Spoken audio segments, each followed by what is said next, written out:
Good afternoon, ladies and gentlemen. Welcome to the Woodrow Wilson Center. My name is David Balton. I'm a senior fellow here in the Polar Institute. I'm pleased to welcome all of you here in person and many more of you watching online.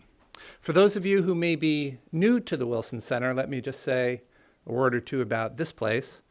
Congress chartered the Wilson Center about 50 years ago as the formal living memorial to President Wilson, and our basic mission is to bridge the worlds of research, policy, and practice to inform more effective foreign policy. Today's topic focuses on a recent report produced by an organization known as Climate Central. Climate Central is a climate science research and communications organization. It is a non-advocacy group. It does not take positions on particular technologies or policies. At this point, I'd like to thank my colleagues at Climate Central, particularly Karen Florini, for their stellar partnership in pulling this event together.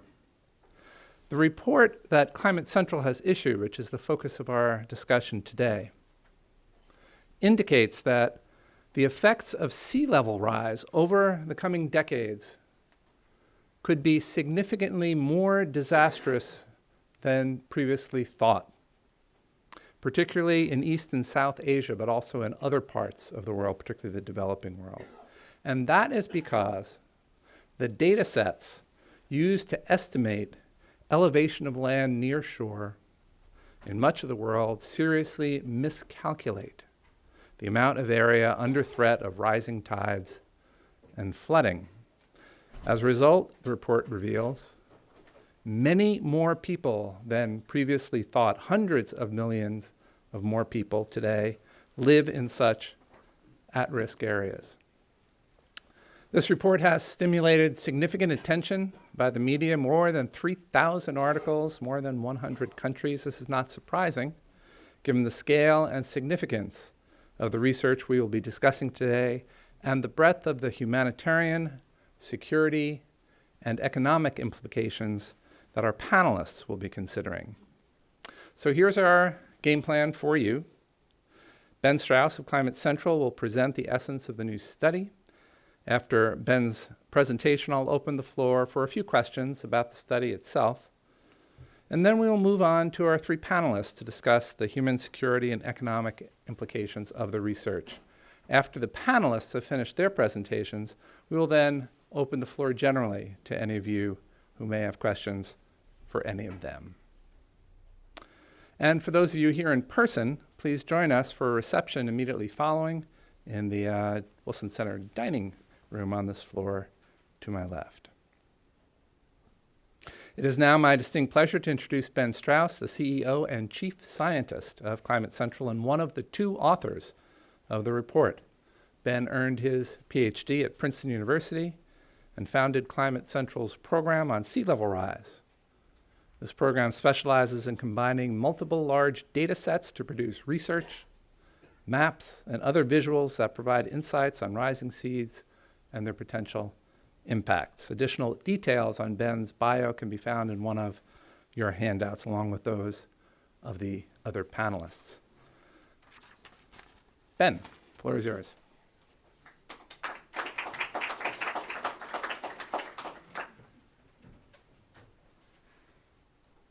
Thank you so much, David, and to the Wilson Center for hosting us and organizing this.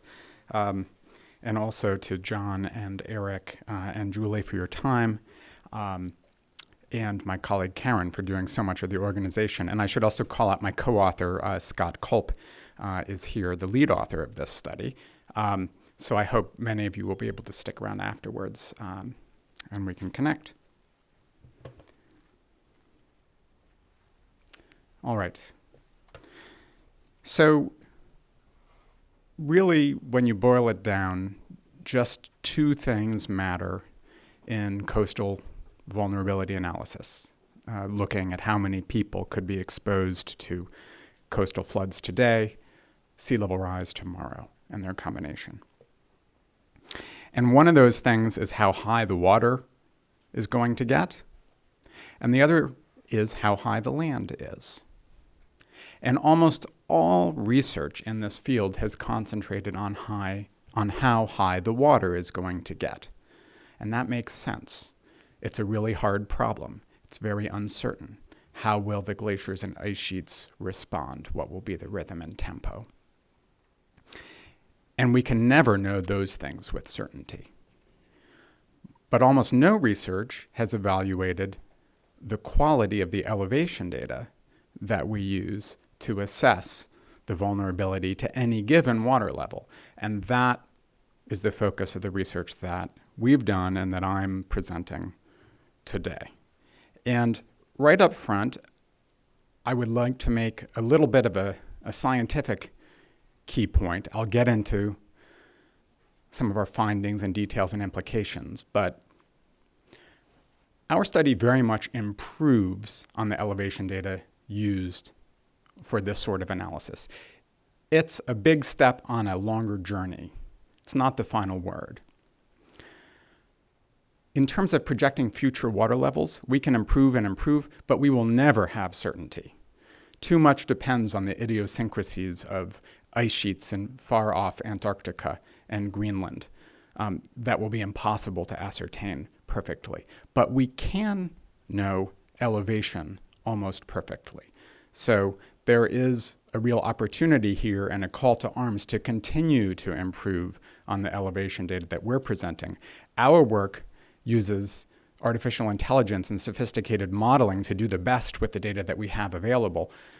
But there's the possibility to directly collect much higher quality data so that we can at least eliminate the uncertainty on the land elevation side of the equation. And as you'll see, that has a really big effect on the numbers. So it's quite a sensible place, I think, to invest. So there are two major kinds of elevation data sets, digital elevation models. One is called a digital surface model, which provides the elevation of the land surfaces that are closest to the sky. And the other is a digital terrain model, which gives you the elevation of the land itself, which may be below those surfaces. And of course, that's what we want for coastal flood exposure analysis. And there are I'm going to describe two very important ways that elevation data are collected. Yeah, it's a good question. I don't know if there's anything that can be done about the lights in the front of the room, but it's hard for the audience to see the slides. So what you would be looking at would be just a very techie looking, very detailed image. That's the output of LiDAR sensing. It's basically laser range finding from airplane flights that missions now achieve densities of sensing. There's one laser pulse per square foot or more, right? So you're carpeting the land with little laser beams. And any sensing from the sky is really going to produce a digital surface model, the elevation of what you see first, a leaf, a treetop, or a roof. But when you do it at this very fine density, you can easily identify trees and buildings and remove them using relatively straightforward algorithms. And that is widely done quite effectively when you have airborne LiDAR laser-based data.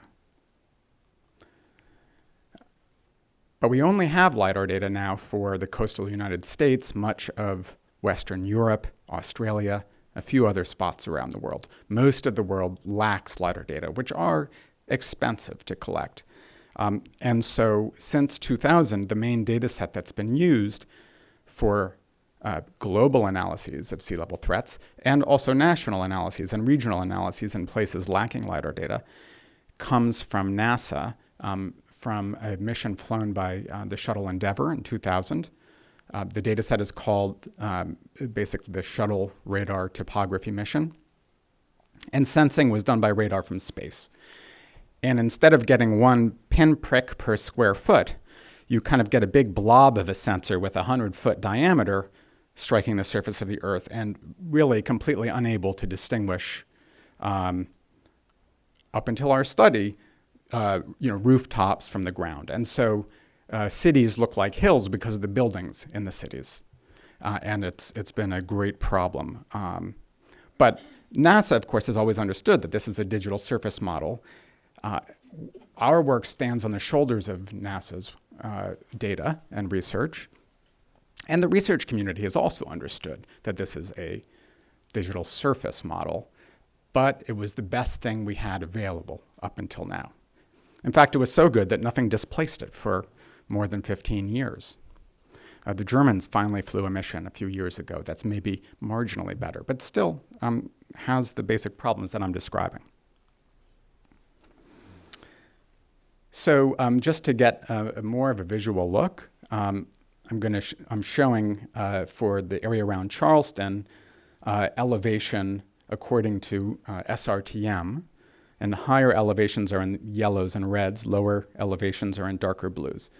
And then to the right according to LIDAR, so that you can see that the elevations in SRTM are much higher in general than the elevations in LIDAR, which would give us a false sense of security with respect to coastal threats. So what my colleague Scott Culp and I did was we used artificial intelligence and a whole host of data sets to basically make the bet that we could filter out trees and buildings in the places that matter most for coastal vulnerability analysis, which are very simple places. They are very flat and low. And so here's a look at the same area as mapped with our CoastalDEM model. And you can see it bears much closer resemblance to the LIDAR data set than to the SRTM. Here's another contrast between LIDAR and SRTM, this time focusing on land in New Jersey, less than 5 feet above local high tide line in blue. And you can see the very large difference in the coastal vulnerability analysis here between LIDAR and SRTM. And now, for places where we don't have LIDAR, I'm going to show the comparison between SRTM and CoastalDEM. So here's the area around Bangkok, Thailand. On the left, this is for a sea level projection for mid-century, plus the height of a typical annual flood. On the left, in red, is the land that we would think should be exposed to that hazard using SRTM data. On the right is the land that's below that elevation according to CoastalDEM. And then moving around Asia, here's the same comparison for Mumbai. Old data on the left, new on the right. For Alexandria in Egypt. For Bangladesh. For Hanoi. And we've published at coastal.climatecentral.org a map where you can explore this around the world and also choose different time frames, different assumptions in terms of sea level projection and year. So I invite you to visit that. Here's a quick look, little hard to see on the monitor, of the ratio by which the new elevation data multiply the population on land that we deem to be vulnerable this century. And you can see a kind of swath running from northwest to southeast across the Middle East and South Asia into Southeast Asia, where that factor ranges from 6 to 10x from the colors there. So that's a real locus of the impact here. And indeed, around 85%, north of 85% of the global population, according to our analysis, and actually also if you use SRTM, a similar percentage of the population exposed to extreme coastal water levels lives in Asia. And while Asia is the most populous continent, this exposure is out of proportion to even the larger population in Asia. The 6 nations with the highest exposure numbers are China, Bangladesh, India, Vietnam, Indonesia, and Thailand in our analysis. Globally, the numbers are bigger.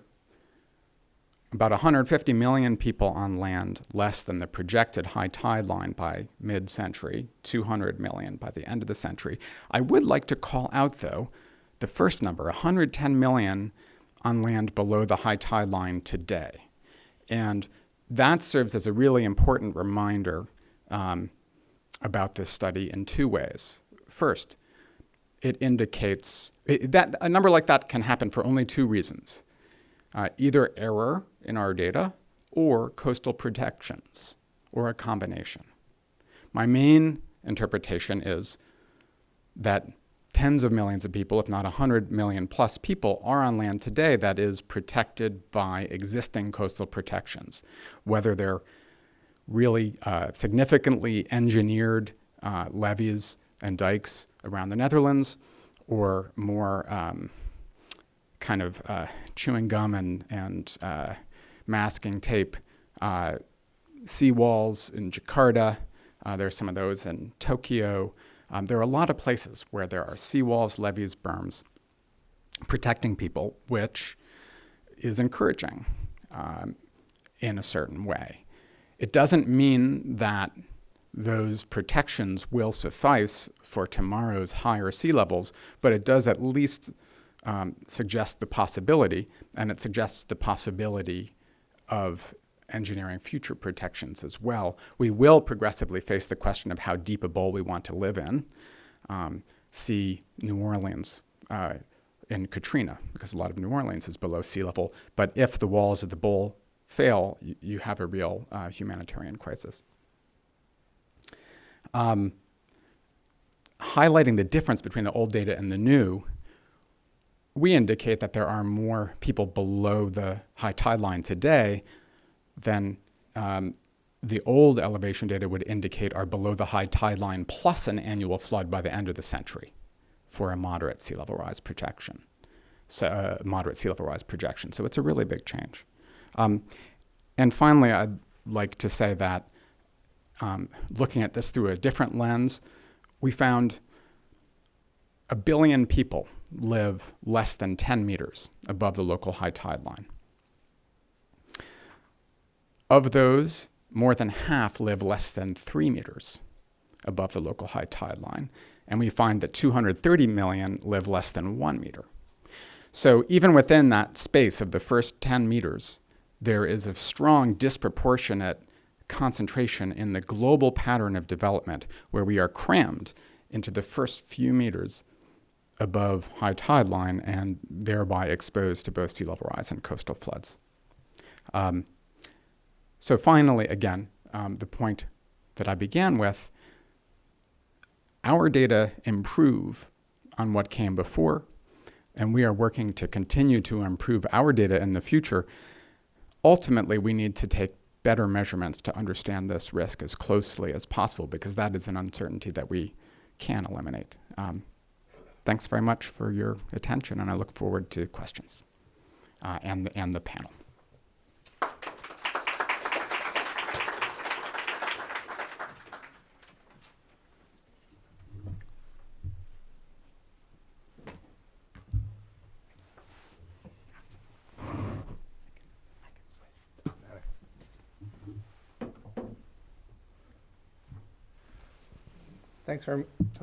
Thanks very much, Ben. I guess I have one question for you to start, and then I'll ask the audience if they have any others. Though, like you, I'm eager to get to the panel presentations. I realize the report only came out a few weeks ago, but have you heard from other scientists who are looking at some of these same questions with either some critical analysis of what you've done or support for your methodology? Have you gotten feedback in the few weeks so far? Yes, we have, and there's a range of feedback. I think the community broadly has recognized the issues with the prior elevation data and are very glad to see a new generation of data. We got correspondence from someone who published in the same Nature journal a few months earlier saying, hey, in an analysis that said the Mekong Delta is way lower than we thought, look out. And he said, oh, it's great to see this kind of reinforcement of that. And we've had some feedback from people who said, look, your elevation model, we trained our neural network based on elevation data in the United States, and we applied that globally. And so there are risks when you do something like that, extrapolating. Is it really going to work in the rest of the world? And what we did to test that assumption was we tested the model on high-quality data we have in Australia. It performed extremely well there. And we tested it against... Gave you some more confidence. It gave us confidence, and we tested it against a sparse global data set, and it also performed well there. But we haven't been able to identify a very high-density, top-quality data set in coastal Asia to test it against, which would make us feel much better, too. Right. So I think that's a reasonable kind of line of scientific inquiry, and one of my hopes for this is that it will stimulate the production of such data or the sharing of such data. And in that sense, a work in progress. Yeah. So before I invite the other panelists to join us, I'm wondering if anybody here has a question for Ben about what we've heard so far. I see two hands. Rafe, go ahead. You're first. Wait for a microphone, please. Thank you. I'm just wondering if you could... Please tell us who you are. I'm Rafe Pomerantz, climate policy person with the Woods Hole. I'm a senior fellow at the Woods Hole Research Center. China and Hong Kong, what did you find?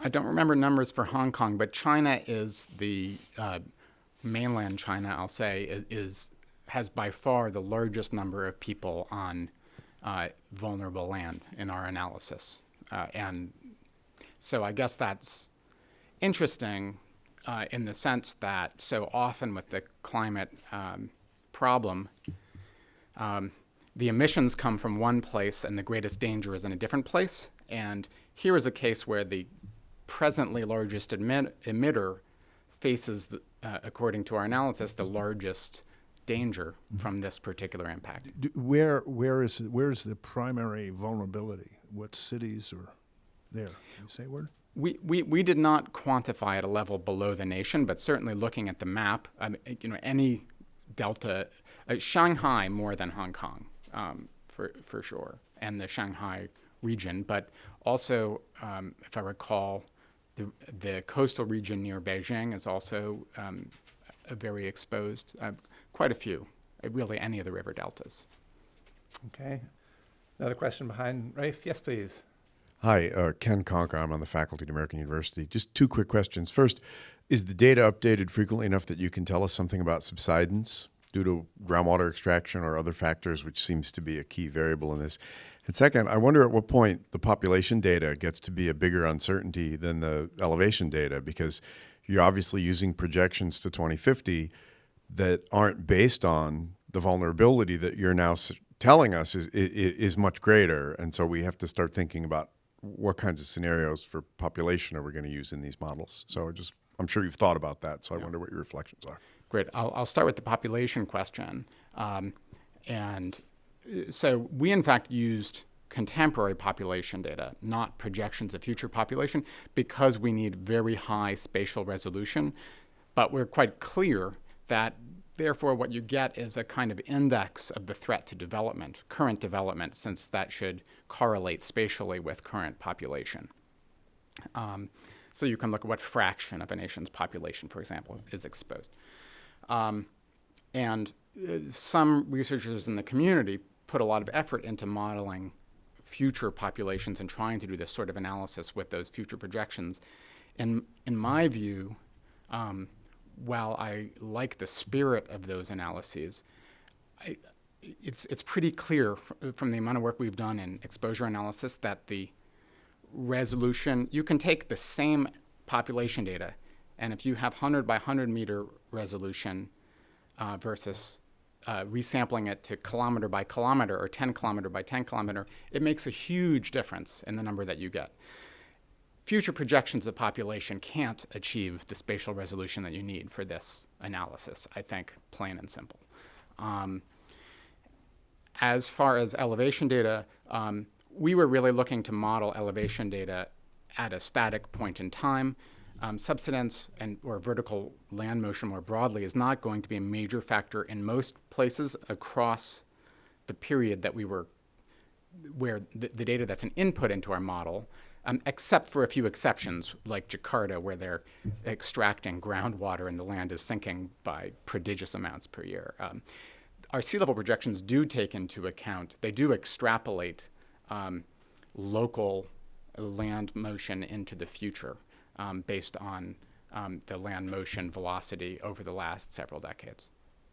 I think we have time for one more question. I think the first hand I saw was here. There will be an opportunity at the very end to ask questions of all the panelists and also them. Go ahead, Thank you. sir. Joaquin Bazejo from the Pan American Development Foundation.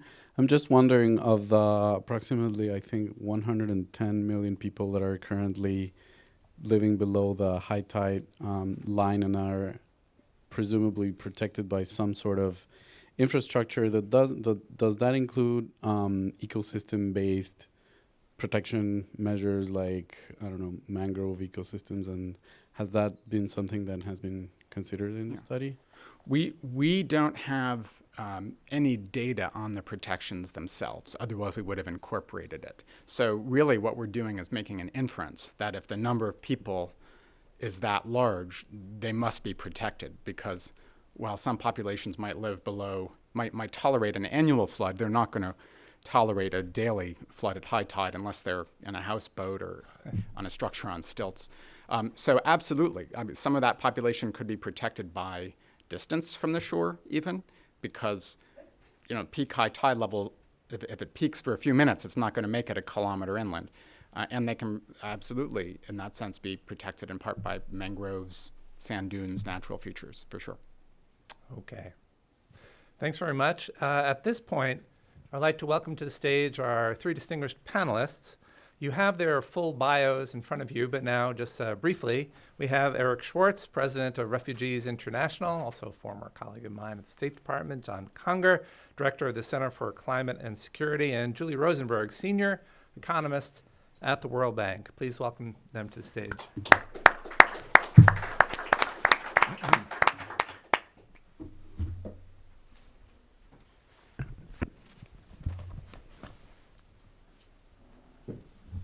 Thanks very much to all of you for joining us here today. And I think, Eric, you're first on our list. The floor is yours, sir. Well, thank you very much, and thanks for the opportunity to join in this really important event. Your findings are so significant. I don't know if they really change for me and my organization the kind of work and efforts in which we're engaged. I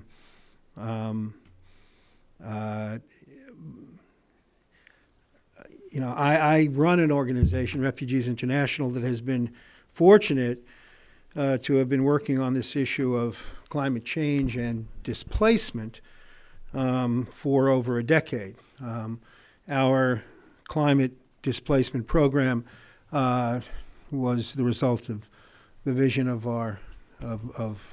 one of my predecessors, Ken Bacon, who founded it after or inspired it after spending time in Darfur and witnessing rising tension between farmers and pastoralists with increasingly scarce sources of water and grazing land.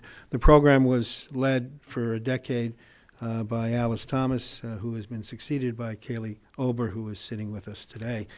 I've also had some personal experience, more than a little bit, but probably the most significant for me was as the United Nations Deputy Envoy for Tsunami Recovery after the 2004 tsunami. In fact, that tsunami response came in the wake of the Hyogo Framework for Action, and that, well, actually not in the wake of, but just before the meeting surrounding the Hyogo Framework for Action, a meeting which might have had a sleepy character to it had the tsunami not preceded it. But in light of the fact that the tsunami preceded that meeting in Japan, that meeting and the framework took on enormous importance and a greater appreciation on the part of governments and experts about the relationship between natural disasters or disasters born by natural hazards, the climate change, and the connection, the critical importance of disaster risk reduction and its relationship, of course, to climate change adaptation. So we applaud Climate Central's work in raising awareness of the potential of displacement due to sea level rise. And we hope that we can support action in response in several ways, which reflects the work that we've already been doing. First, our reporting and advocacy on disasters borne by natural hazards have, I think and hope, underscored the importance of greater efforts to mitigate climate change, although this isn't the main thrust of our work. Second, our reporting highlights the critical significance of efforts to promote DRR, disaster risk reduction, from early warning to preserving coastal areas, to better building design, and on and on and on. And of course, we press governments and international organizations to promote prevention and resilience with respect to rapid onset natural hazards to ensure that those do not become disasters. I think among this group, I'm not saying anything very remarkable when I note that a storm surge can result in a disaster with large-scale loss of life, or it can be an annoyance if proper measures are in place. Early warning systems, strong building codes, public education, safe access in emergencies, insurance, they're all keys of tools of disaster risk reduction. And finally, our organization is engaged in the emerging discussion, I think made more critical, which is only made more critical by the findings of this report, the emerging discussion about migration resulting from all kinds of climate change, rapid and slower onset change, drought, food insecurity, coastal erosion, sea level rise, and the ways that governments may have to accommodate increased migration. There's no legal mechanism internationally now to address the needs of so-called climate refugees or climate forced migrants. But it is clear that return to countries of origin, or at least return to homes of origin, will not be the answer for many of those displaced by climate. It's clear that these findings emphasize or underscore the importance of accelerating these kinds of policy measures. There are a number of existing international instruments that look to address this kind of displacement or prevent this kind of displacement. There is the Sendai Framework on Disaster Risk Reduction, a 15-year agreement adopted by UN member states in 2015, committing governments to increase investments to address prevention and build resilience. The Nansen Initiative to find protection solutions for displaced persons in the context of disasters and climate change. A product of that initiative, an agenda for the protection of such persons, was endorsed by 100 governments. Following adoption of this agenda, the Platform on Disaster Displacement was created to implement it at the regional and national level. Finally, there is considerable reference to climate-related issues in the Global Compact for safe, regular, and orderly migration adopted by a large majority of UN member states last December. It provides commitments specifically aimed at addressing disasters, climate change, environmental degradation, and contains extensive references to enhancing the well-being of migrants in situations of vulnerability. In the case of the United States, I would only note there's at least some thinking that's being done in this area. Senator Markey introduced legislation many weeks ago to create a global climate resilience strategy, a new humanitarian program, and a new humanitarian program, a resettlement program for those who are displaced by climate. The bill would seek to welcome up to 50,000 climate-displaced persons in an individual fiscal year to resettle in the United States. We welcome the opportunity to play a small part in that effort when I advocated for such a measure before the Senate Climate Task Force. I don't know if it's the perfect answer, but I do know that if we don't start with stalking horses, if we don't put some ideas, into the bloodstream of policymaking, then we're not going to make progress on this. Should note that Vanuatu for example, has created a comprehensive policy on climate change and disaster-induced displacement, which includes developing safeguards and standard operating procedures for planned relocation. The plan also outlines the need for technical expertise and financing. But having plans, and of course, countries in the Pacific feel particularly vulnerable.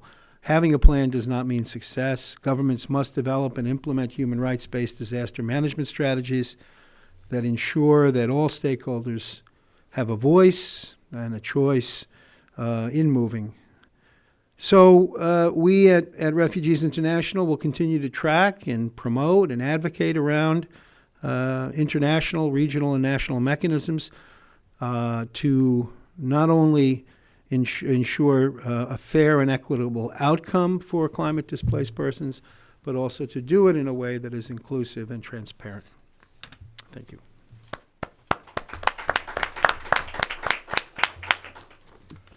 Thanks very much, Eric.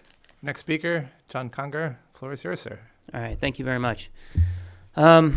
So I think as you look at the research, and Ben did an excellent job of saying exactly what the research was and wasn't, and I think it's important not to either underestimate the impact of the results or overestimate the impact of the results. I mean, I think one of the biggest takeaways for me was that there is clearly a large and increasing vulnerability of large sectors of large populations to sea level rise. The number that I took away that was the most striking is the current vulnerability, the 110 million people that are currently inside of the projected high tide lines. And I think it is good to know that there are people living in the spaces where they are protected. But I think it's also important to recognize that the first impacts of sea level rise are not necessarily that your feet are wet, right? I mean, that you're underwater. It's going to have impacts in agriculture before it has impacts in your living room. It's going to have impacts on what kind of crops you can grow. It's going to have impacts on the availability of drinking water and whether your aquifer gets polluted and is no longer usable. It's going to have impacts on economics. And so as you think through the implications of the data and the implications of the vulnerable populations, recognize that it's not just about flooding, but it's about all of the other things that sea level rise does that hit first, the canary in the coal mine, as it were. And so a lot of those things are going to have impacts and make areas, well, inhospitable to human habitation well before there's floods and well before there's high tide in your front yard. I think that another key takeaway here is just how much of the increase is in Asia. I mean, obviously that's a factor of the data. The U.S. coastline is mapped more precisely, and so the delta in the U.S. is negligible, et cetera, et cetera. But in Asia, you're going to find a much more significant impact. So as you start to think about these particular fragile locations and these particular impacts, let me sit back and think about the implications for security. I'm gonna put this through two frames. One is going to be a local security frame. What's likely to happen? What are the security implications for the nations in which the impact is occurring? But I also want to put it through the selfish frame, the U.S. security frame, because things that happen around the world have implications for U.S. security. And the new data and the new vulnerability analysis, and that's really what this is. It's a vulnerability analysis. There's no new climate data per se. This is all about whether the localities are more or less vulnerable than we previously thought. And so what are the implications of that to the U.S. security framework? Let me start with that. When I think about U.S. security, I usually put it through three frames. When I was at the Department of Defense, I thought there was three main reasons that DoD and the military in general cared about climate change. One was impacts to current operations. Does it affect my military infrastructure? You can't fly off a flooded runway. There are impacts at certain bases. Extreme weather obviously has impacts at bases. So how does this affect my infrastructure? Well, if you look at this data, the updates aren't really at military bases, and if I look throughout Asia and I looked at the data in Japan and in Korea, the impacts to U.S. military infrastructure is negligible that I could see, and so I was like, okay, let's move to the next one. The next piece of the puzzle that I used to pay attention to at DoD from a national security perspective is how is this going to change what kind of missions I have to do in the future? Obviously, from a DoD perspective, the Arctic ice melting and receding is a big issue as far as new missions when you have a new whole ocean to patrol. That's not what we're talking about here. But what we are talking about here is an impact to the portfolio and the degree and the number of humanitarian missions and humanitarian assistance and disaster relief missions that the U.S. is called upon to assist with. And when we do that assistance, oftentimes it's the military that's called to go and help out. The Pacific Command commander several years ago, Admiral Locklear, identified climate change as the biggest threat to his region. And to some extent, people went, really? Bigger than, all the other actual nation-state threats? And he said, yes, because I may sit there and have to defend against North Korea, but the likelihood of an actual hot war on the Korean Peninsula during my tenure as Pacific Command commander is low. The fact of the matter is that I know there's going to be a disaster I have to respond to, and I know I have to be ready for that. And I know that the impact to my operational portfolio is going to be more significantly impacted, is more likely to occur in this context. And so as we contemplate the likelihood and the increasing likelihood in these several very high population locations of a natural disaster, a vulnerability to flooding, the likelihood that the U.S. is going to be called in to do something to help out is increasing. That's what this tells me, that the large and increasing vulnerability means that we are more likely to be called upon to do humanitarian assistance missions. Humanitarian assistance missions are an important part of the portfolio, but they also eat readiness, and it impacts our ability to respond to other crises. So that has second-order impacts on the United States national security. We just have to pay attention to that and take it into account.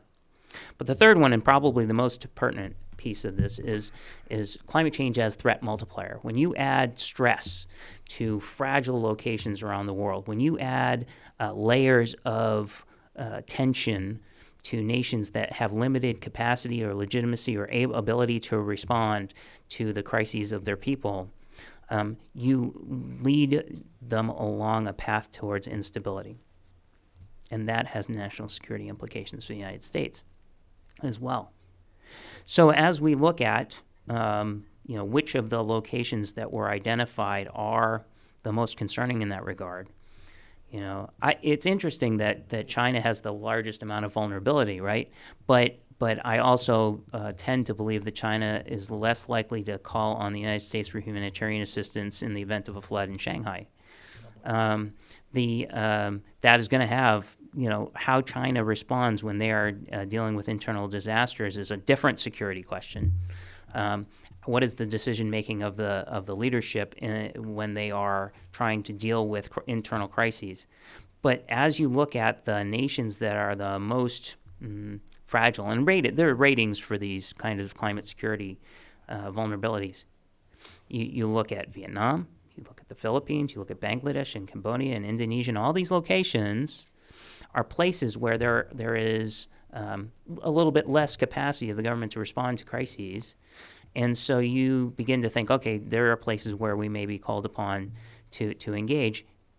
In those cases, you may have, you may go down a path, and it depends on what else is going on, of even internal strife and conflict over tension over resources. Is the U.S. going to get involved in every single one of those? No, but it has impacts on the region. And you got to think about, all right, when you have those kinds of disconnects, are they more likely to nurture and fertilize the violent extremist organizations and terrorist organizations that might be growing in some of those locations? Yeah, I think we have to pay attention to that as well. And so, again, direct impacts to us, we're going to have to pay a lot more attention to this vulnerable region, which has already been identified by regional commanders as one of the key threats in the area. But as we start to think beyond that, the internal security challenges, what do you do when there is displacement? What do you do when there are internal competition over resources? Is the central government capable of responding to the needs of the people? And when they're not, does that cause tension? These are things we've seen play out in different parts of the world. It doesn't always lead to conflict, but sometimes it does. And again, this is something that we're going to have to pay attention to. Economics in the region is tied to a lot of these countries. You look at whether the U.S.'s links in the trade balance with some of the more vulnerable locations is particularly significant. Maybe not. China's probably is our biggest trading partner, but again, I don't know that that's the biggest issue. But you look at, say, for example, Japan. Japan has significant economic ties to a lot of these vulnerable places, and it could have, therefore, impacts on an American ally if there's significant displacement and or instability that's fermented in these locations. Anyway, let me bring it back to closing, because I see myself going up on 10 minutes. There's a large and increasing vulnerability. The significant center of gravity is in Asia, and this is going to have implications for both local security and U.S. national security, but it is a vulnerability issue and is a vulnerability assessment. The resilience that we're going to have to think about in that context is significant, and frankly, the more you spend on resilience and the more you have this 110 million people that are already under threat, as you used the New Orleans and Katrina example that I was thinking of using, it's you can protect to a certain point, but then it's less and less of a storm it takes to have an impact. And when you get the big one, you have a really big impact and you fill the bowl. So anyway, I'll stop at that point and wait for questions. Thanks very much, John.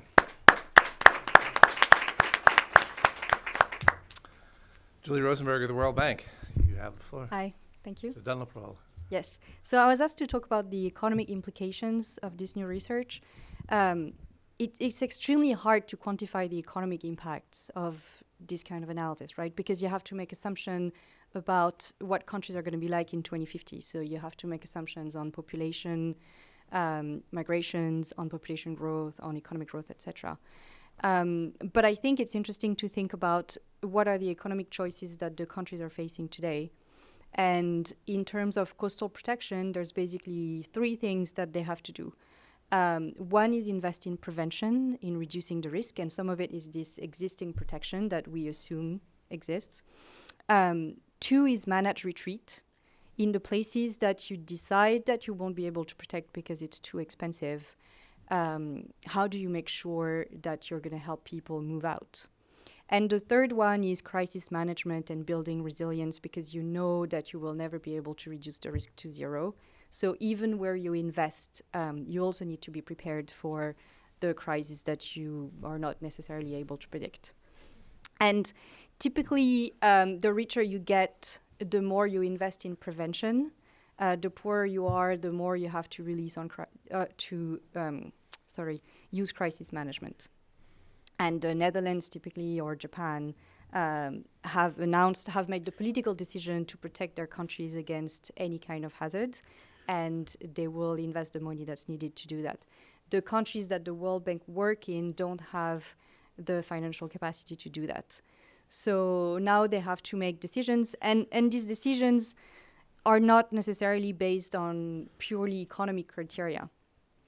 But if we were to use only purely economic criteria, we've looked at how much countries we need to invest in coastal protection throughout the century under different economic growth scenarios, under different climate change scenarios. And we found that between 20 and 30% of the global coastline would be worth protecting from an economic point of view. The rest of the 70% of the coastline would need to have use a combination of either nature-based protection or managed retreat.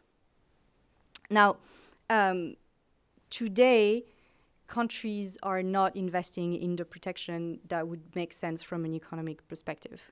When we do these kinds of cost-benefit analysis, we find that they should be investing more, and they're not doing it. And there are many obstacles to this. One is in some low-income countries, they simply don't have the basic systems in place, the basic governance systems in place to properly plan, invest, and maintain in infrastructure. So before we put those systems in place, it's really hard to come and talk about resilience. But now, even if that is done, there are like 4 different types of obstacles that are preventing countries from investing. The first one is a political economy issue that happens in any country, actually, where it's really hard to justify higher investments when the benefits are mostly invisible to people because they're avoided losses and avoided crisis, and no politician has ever been rewarded for something they've avoided. So that creates some barriers to investments. Another one is the lack of incentives, because the costs of natural disasters and sea level rise, they're spread over a very large number of people, their social costs. Firms are impacted, supply chains are impacted. You can have people impacted in other countries that are not directly affected by the disasters, but through supply chain effects, they will have an economic impact. And so it's really hard to building the incentives for the people that are making the investments to take into account all those indirect economic impacts. So how do we calculate those indirect economic impacts and make sure they're integrated in investment choices today is a big question. And then there's a data and skill problem. This is great to see this kind of new data being made publicly available. In many countries, flying a LiDAR survey is too expensive, so governments haven't done it, so they don't actually have a good elevation model for their cities. So that's one thing that the World Bank does, finance some of those LiDAR surveys, but then even when they're financed, then there's not necessarily the skills in the government to use the data and make decisions out of it. So there is time needed as well to build the capacity in the countries to understand the data and understand how to make decisions based on this data. And then finally, there's a financing problem, right? Financing is needed for investing in infrastructure itself, but it's also lacking to build the master plans that are needed to decide what to do in terms of investments. It's also missing for the maintenance of this investment. And this is something, I mean, what happened in New Orleans was a lot of it was due to a lack of maintenance of the protection, right? And we don't want our client countries, for example, to invest in hard protection, create the impression that they've reduced the risk, and then they don't have the capacity to maintain it, which can then lead to catastrophic events once your protection fails. So how do we make sure that when countries decide to build infrastructure to protect themselves, they also permanently increase their budget for maintaining this infrastructure? That's extremely difficult. So now the other option is managed retreat.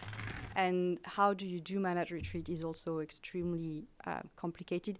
The political economy of it is really hard because you can see the direct impact of flood zoning. It increases rents, it decreases land values for landowners, and it creates a lot of opposition, again, because people don't understand what the benefits are. And one thing we've been proposing is to try to frame land zoning in a more positive way instead of a negative way. Instead of saying people, you are forbidden to build anything in this land, showing them maps that show where it's safe to build. And that's something that you could be doing too, right? Instead of producing those red maps of where the danger is, producing some pink maps maybe, or I don't know, any color that you like, where it would be safe for people to go and live. And then we could make, or countries could make, investment plans for infrastructure that would drive people to these safer areas.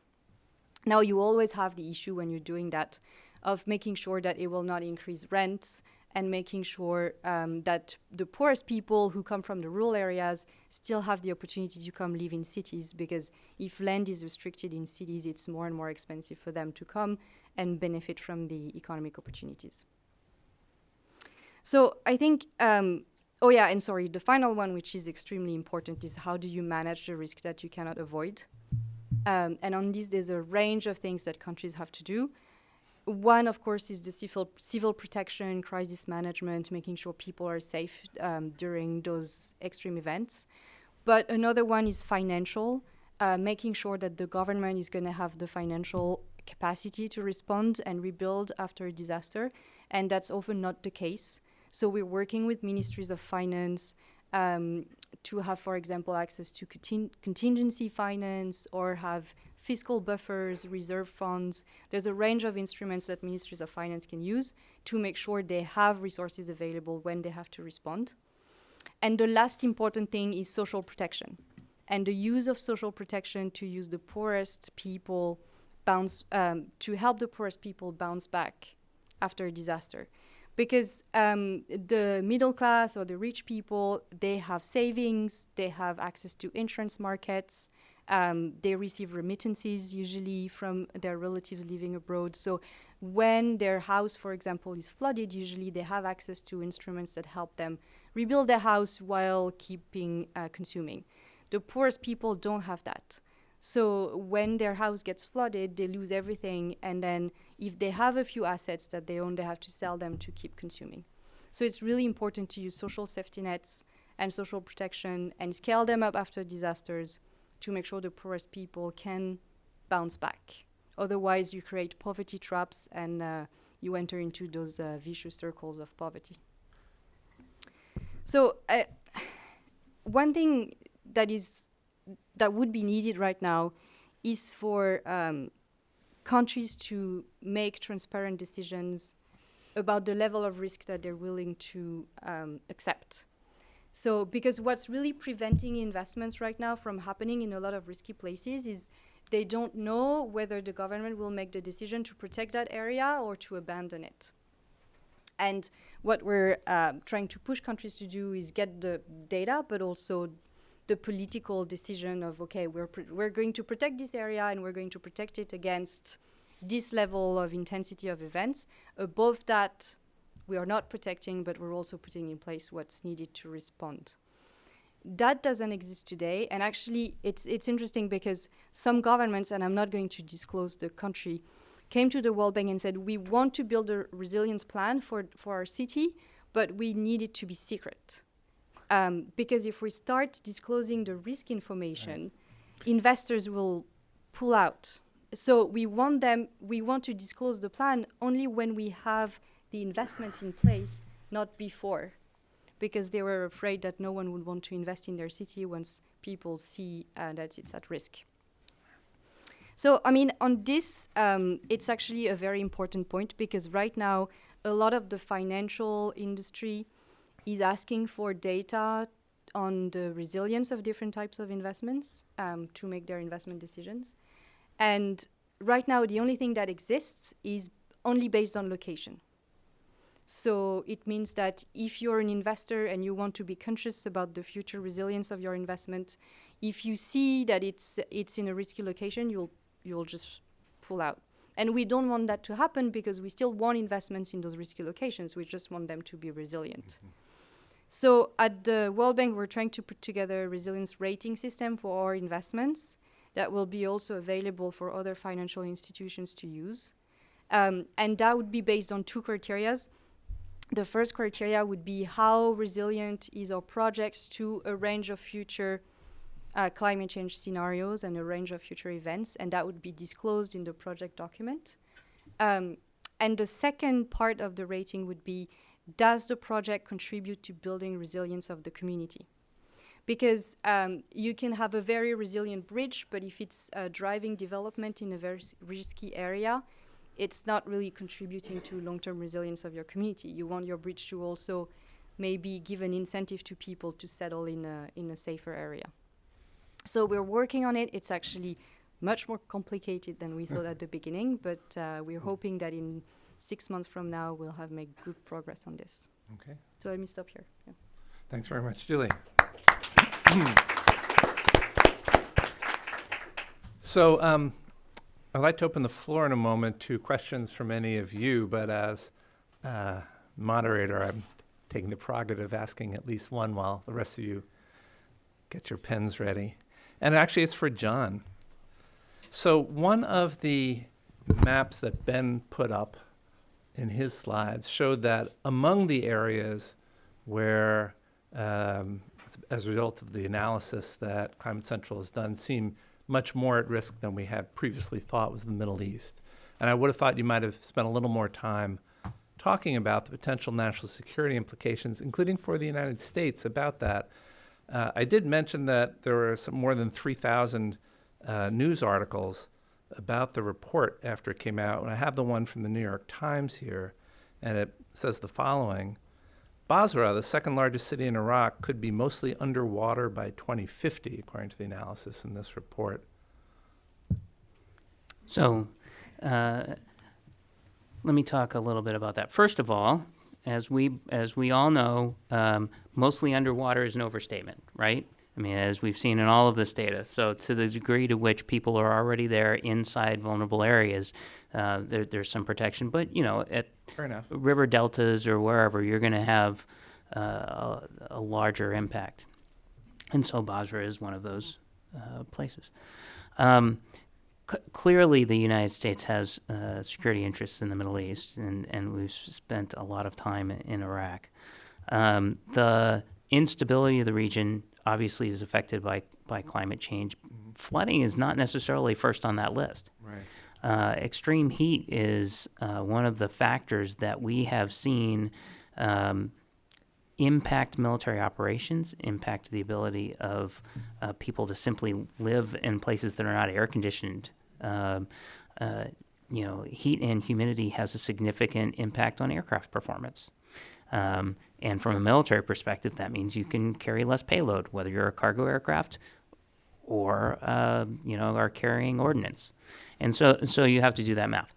The impact in the stability in Syria, for example, was impacted certainly by climate change. Drought affected large agricultural regions. They were already dealing with large numbers of refugees from Iraq, and added to that was a large displacement from agricultural regions which were no longer viable into urban centers. And that, while whether that caused anything, it certainly was one of the instability factors that was in the mix. A threat multiplier. A threat multiplier, as it were.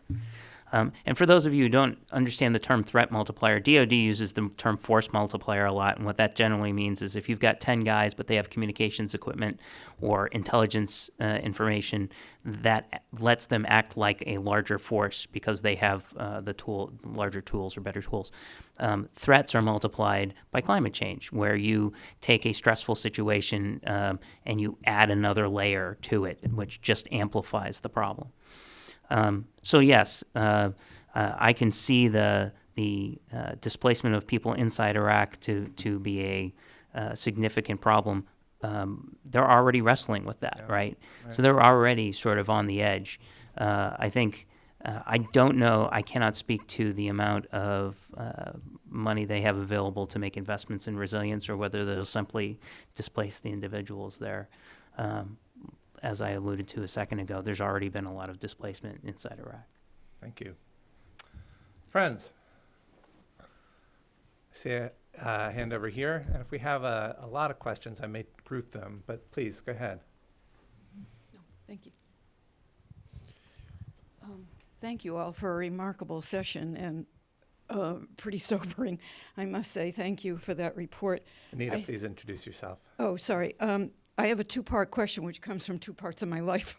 So I was the spokesperson in the U.S. For UNHCR a number of years back. I interacted quite a bit with Refugees International, and was also wrote some reports for the World Bank Group on oil gas mining as it related to climate sustainability sort of stuff. And then the last 4 or 5 years, I've been working in Arctic context with the Harvard MIT Arctic Fisheries Project and Wilson, and 3 projects up in Alaska recently, all related, climate related, even though it didn't seem to start out that way. So my first question is on the threat multiplier part, in terms of instability and instabilities as a result of climate, and the context of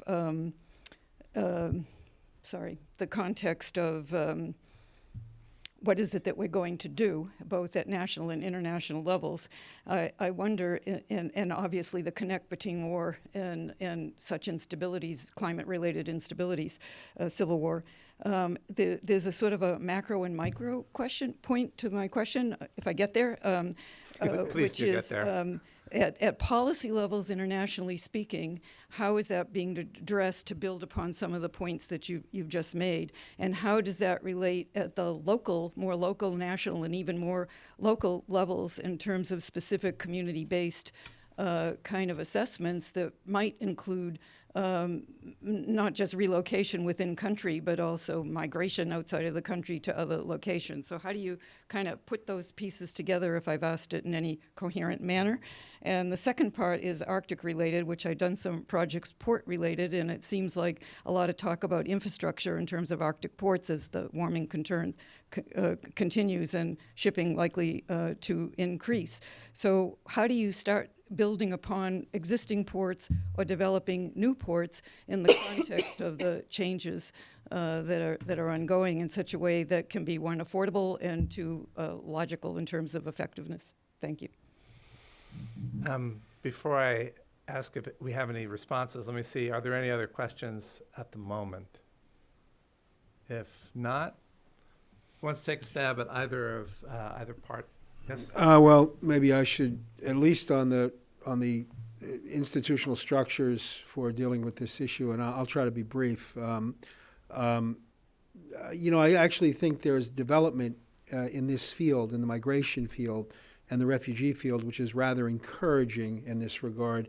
That is, and the World Bank is deeply involved in it. It's the notion that, the conventional wisdom had been that people who are displaced, refugees in particular, they're kind of temporarily taken care of, and then when the situation that impelled their flight resolves itself, they get to go home. Right? That's the conventional wisdom. Of course, that wisdom is just wrong, because the majority of refugees around the world are in protracted situations. So governments, international organizations, including the bank, have gotten very involved in the idea that that people who move, get to a certain place and they ain't going back. And so we have to have meaningful opportunities for them, for education, for employment if they're cross borders, et cetera, and a recognition in the refugee context that that those benefits also have to accrue to host communities. Otherwise, politically, it's not going to work. And I think that model is a very valuable one in the context of the forced displacement that we're going to be seeing in the context of climate that we're already seeing. Internationally, on the refugee side, I think we've taken some baby steps in that direction, the Global Compact on Migration, some draft legislation. But I actually don't think the principal challenge is going to be border crossing, although I don't want to minimize that challenge. I suspect, and I think the evidence suggests, that the bigger population transfers will be within countries. Internal displacement. And there, internal displacement. And there, I think what we have to do is recognize that we got to, adopt the kind of model that I've just been talking about, which recognizes that people who move are going to largely move on their own. I mean, plans are great, but people, move. And I think governments and international organizations are going to have to develop plans that sort of replicate this model. That is, people aren't going back, benefits need to be delivered to those populations, and they also have to include host communities. And we're seeing this already play out in many parts of the world, in particular in Africa. Thank you. John? Lily? Sure, I'd be happy to. It was a long question, so I'm going to pick and choose what parts I'm going to talk about. No, it's good. Here's the part I'd like to key on. Once you have this information, how do you actually like plan around it, right? Having more information is necessarily a good thing. Almost always. Almost always. And frankly, if somebody wants to make decision-making of where they're going to put investments and they don't want to invest in vulnerable areas, and while I recognize that you don't want them to become sort of deserts of investment, I think it's better for people to know if they're going to build their home in a flood zone or not. And so as you start to contemplate, all right, I know these areas are going to be more and more vulnerable. What am I going to do? Am I going to start to develop urban centers away from the coast so that the people have a place to land? Are you going to start to have a conscious policy of creating places for people to go to, as opposed to driving them out, because the weather will do that, right? But having informed investments and having informed decision making is going to be critical. And so as we see the data and the vulnerability of these particular locations, I think those internal nations, before it reaches a security problem, before you get to that point, now we have foresight. We have the ability to prepare. And while some of those preparations may involve significant sums of money, some of them won't. And so, look, if I could, bear upon you for a 30-second example from my DoD experience, it's not quite on this topic, but it's about how you pull from existing information to make good decisions. There was I tell a story about $2 billion buildings that the DoD built. One of them was the new Strategic Command Headquarters at Offutt Air Force Base, and it was this huge structure that we were building. And Offutt Air Force Base, as you may know, recently a third of it was flooded by a huge flood, record flood of the Missouri River. And it did a ton of damage to buildings that were there, but not this building, because somebody had the foresight to build it at a higher elevation because they thought, well, maybe it'll flood here. Now, that was a $0 decision to make. Where am I going to put my $1 billion building? And lo and behold, they put it in a place where it didn't take any damage, and so they didn't lose their $1 billion. If they had put it in a lower location, it would have done significant amounts of damage. Probably wouldn't last the whole $1 billion, but still. Now, contrast that with the space fence radar that was placed at in Kwajalein Atoll in the U.S. Marshall Islands, where we spent $1 billion on a new radar. Then a couple of years later, there was a DoD-funded study that came out that said that by 2030 to 2035, maybe 2040, that particular island would no longer be able to support human habitation because sea level rise was going to pollute the aquifer and there wouldn't be any drinking water. And so you wouldn't have a civilian population to work at the site.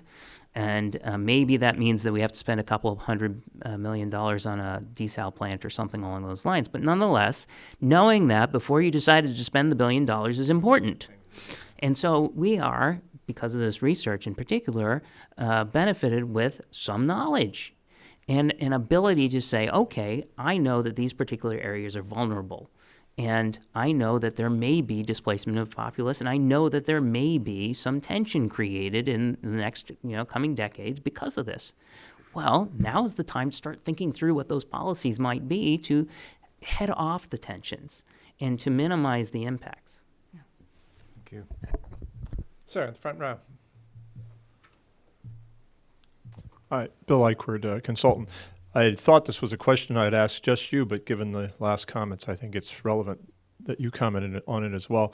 And that is, based on the study that you've got, can you extrapolate the infrastructure-related damage and, to some degree, a monetary assignment of a monetary damage that would occur based on the study you've done? And, the kind of comments that were just made about the DoD infrastructure, I think, are particularly relevant. I'm thinking of water systems and transportation systems and those related telephone systems or cellular systems, whatever the infrastructure is, and how extensively it ties directly to the population impact that you've attributed. Yeah.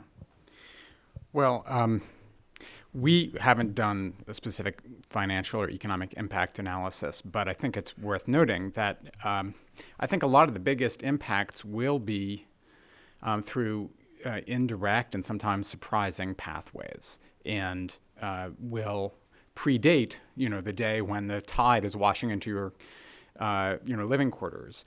So, one of the things that disturbs me the most when I look at our results is I imagine, a rice-growing agricultural delta in Asia that is perhaps relatively sparsely populated, probably is never going to win a cost-benefit analysis for building expensive protections, and yet the soil becomes too salty through frequent, flooding of increasing frequency, so that the farmers have to move off of the land, and suddenly you have a kind of farmers' migration leading to potential instability, just like you had in Syria from a drought, but in this case from too much water and too much salt.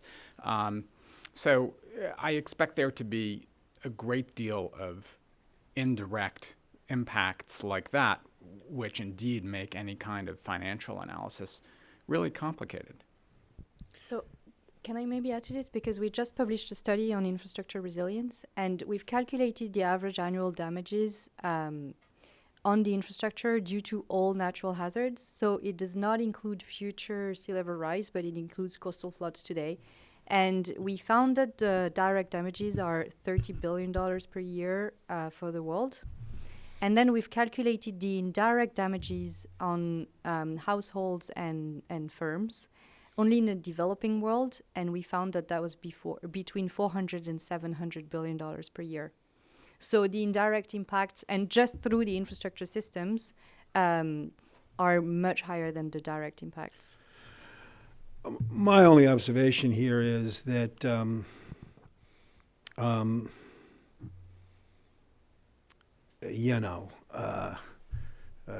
any of you know New York? Have you ever been to Fire Island?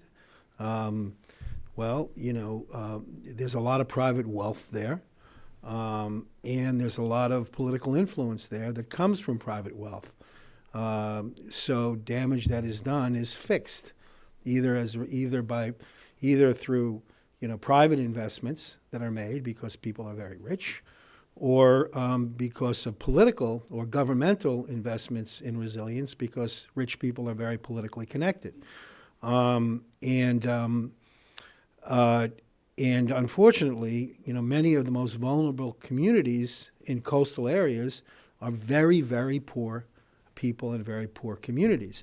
And so when you do a cost-benefit analysis, how does that play out? How does the level of wealth, the quality of housing, it's all sort of very, very, very low. But the human toll that will be taken as a result of the dislocation will be significant and substantial. And I think, and how you build those factors into economic modeling, I think is a big challenge.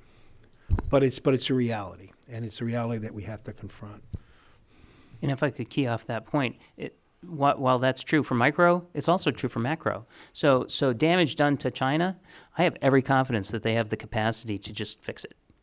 The United States throws money at problems. We do. We just appropriate the appropriate emergency spending. We go bigger into debt. We have $1 trillion deficit. At some point, that will matter, but it doesn't today. And so the fact of the matter is those countries with the capacity to simply spend their way out of the problem, and there are some in this region, and there are some that you've identified, they'll do that. There are some that cannot. And those will be the ones where they'll be the tip of the spear as far as instability, as far as crisis, as far as the biggest and nearest term impact. I think that's something to keep in mind on too. Okay. So that gentleman back there, yes, sir. Then you'll be next after that, okay? Sunil Sharma, Elliott School of International Affairs, GW. Two questions. The first one is that elevation is only one element of coastal communities. Is there data available on what happens in terms of coastal deterioration as the seawater rises? Because you might get effects which are sort of devastating much before you get substantial sea level rise, because the coast itself deteriorates because of the structure of the soil or whatever. This is just a sort of a scientific question. Is there data available, or because these are correlations that could, cause effects much before we think that they're going to have an effect. And the second question is what Eric just said, is when we think in terms of systemic risk, preemption is very difficult, because given the uncertainty involved, making expenditures or making, say, people move in particular ways is very hard to justify, both in terms of fiscal resources as well as in terms of politics, to say this is in danger, this is going to happen if we don't do something now preemptively. How do you make that case in many cases? So first on the science question, certainly rising seas accelerate erosion, whether that's of a salt marsh or beach or coastal cliffs. Those processes tend to be fairly nonlinear. I don't know if they will arrive before higher water levels cause movement, but look, if you're on a cliff in Dover, I mean, there are villages that have been abandoned or are being abandoned, and I'm sure the equivalent is happening in other places around the world because of the erosion of the cliffs. I'd also like to address your second question in a brief kind of way, which is not actually, I lost my thread for a minute, so I'll come back to it. I think, Eric, maybe you had a thought about the... Sunil, I don't know how to answer your second question. I mean, I think, but of course I'll try. Evidence-based policymaking, isn't that what we do? No, it's not what we do. I think you have to use, the tools of publicity, public education, influence, and also law. I mean, you can get people to do things that they might not otherwise do if you legislate it and if you punish them if they don't do it. But if there were a simple answer to your question, it would have been answered a long time ago. Yeah, so... Go ahead. Just the quick thought. Earlier, Eric said people move, actually, on their own, whatever our plans might be. So not so much in the question of preemption, but someone in the sea level space that I heard talk years ago offered a really, I think, powerful idea, which is we need the momentum of development to move uphill in coastal zones. When we have a new infrastructure project, I think to the extent that planners are looking at its viability into the future, they often look at the design life and say, is it okay for the design life? That's no good, because first of all, most infrastructure we use well past the design life. And second of all, if you build that new piece of infrastructure, development happens around it. It develops an infrastructure. So in a way, to me, the preemptive move, or one of the preemptive moves that might be a part of the toolkit, is doing development in higher places and trying to generate that momentum, right? As opposed to, it's like coloring the other part of the map, but through the safer part of the map, but through where you make investments, as opposed, which is a little bit different than defensive investments by the coast. If I just want to add a few things on what Eric was saying before on the fact that cost-benefit analysis cannot be the only criteria for choosing where to invest. That's extremely true, and so we've actually. Can I interrupt? I didn't say that specifically. You said that. What I imply? It depends how you build your cost-benefit analysis. Yes, exactly. Yeah. And so on this, I think the kind of usual cost-benefit analysis would look at asset losses in case of flooding. And of course, it would favor the rich areas because the value of the assets where poor people live is very low. Now, because we don't want to be only prioritizing rich areas, we've started building tools that actually look at the benefits in terms of well-being. So that's welfare economics, and what it does is that it gives a higher it takes into account the fact that a poor person who's going to lose $1 is going to suffer much more in terms of well-being than a rich person who's going to lose $1. And so looking at well-being instead of just asset losses helps you put a higher value on the poorest areas. But it also doesn't tell you should only invest in poorest areas. It just helps you strike a balance between the poor and the rich areas. I see. And on the uncertainty, I think, yes, we need to be building infrastructure in safe areas, that's for sure. But I think we also need to communicate about the uncertainty on the areas that are at risk now. A lot of the big accidents arrive because of this impression of certainty that we're protected, right? The Fukushima disaster, the nuclear power plant was built behind a dike, and the decision makers or planners had said they had calculated the maximum possible wave, and they had prepared for this one, assuming that there could never be a higher wave. We can never be sure of that. And so if the people that had designed the power plants knew that, they could have put the emergency pumps on the first floor instead of the ground floor, and they would have avoided the disaster because those pumps wouldn't have been flooded. So I think it's really important to communicate about that uncertainty and be ready to respond for the disasters that we haven't anticipated. But it doesn't mean that we need to just all leave the risky areas. Just communicate about what the risk is and about what the uncertainty is, and then people can also make decisions based on that. Okay. I think we have time for only one more question, and this gentleman has been waiting very patiently. Please, floor is yours. Yeah. My name is Kenny. I am from the island prefecture of southern Japan, Okinawa. My question is about how can I reach to the reliable information source or data to prove that the resilience of the infrastructure, especially particularly about the U.S. military facility runway, because now Japanese government is spending $12.1 billion in Okinawa prefecture. And this all money come from Japanese taxpayers' money, but it could be become flooded runway in the future. So we believe that the U.S.-Japan Security Treaty is important, and sustainable use of a facility is critical. Our nightmare is spending such amount of money, but if DOD say, no, I don't want this runway, that's a nightmare. And we have responsible to convince both government and also the taxpayers. So if you could give me some professional advice about how can we convince two governments. Thank you. I'll tell you my instinct.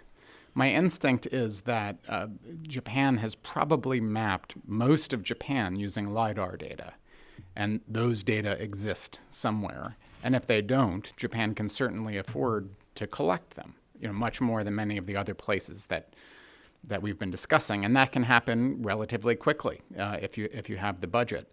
I'd also add that without knowledge specifically of the elevation of this area of Okinawa, I think an airstrip is something that might be a great deal easier to protect than a section of a city or a neighborhood. When I fly from LaGuardia and JFK, I enjoy looking down at the little levees that they have and the pumps that are every 20 feet to pump water if they're overtopped. So I imagine, it's easy to imagine that there could be suitable defensive measures possible, at least through some degree of sea level rise, and that, I'd be willing to put bigger walls around an airstrip, right? I'd be willing to have an airstrip in a deeper well than a populated city. So I've been there. to the location in advance of the construction, right? So they were starting to do some of the on-land construction, but this is a runway that's going to be filled. Yeah. So they're going to. So this particular analysis doesn't affect that particular location because it's right now it's water. Yeah. And they're going to just fill it all in. And the question is, how much landfill do you put in the location? And you can make it as high as you want to make it because in the design. There's a good point there related to that and related to the earlier ports question, which is you can design a facility to be fine, but you also have to make sure that the access to and from it is fine as well. So it goes up a hill Yeah. from the coast. Yeah. And so you need to make sure that the buildings you're putting around it are secure enough and high enough location. And that should be a design input to the construction project. And they should be thinking that through and thinking about, okay, if this is a foot higher, what does that do, et cetera, et cetera. So, ladies and gentlemen, we have come to the end of the time we have for this event. I know that there are a lot more questions out there. For those of you who are able to stick around for the reception, again, in the dining room across the way on this floor, please do. At least some of the panelists will be able to stick around as well, and you'll be able to ask them questions. In the meantime, please join me in thanking Ben Strauss, Eric Schwartz, John Poundler, Julie Rosenberg for the presentations today. Thank you.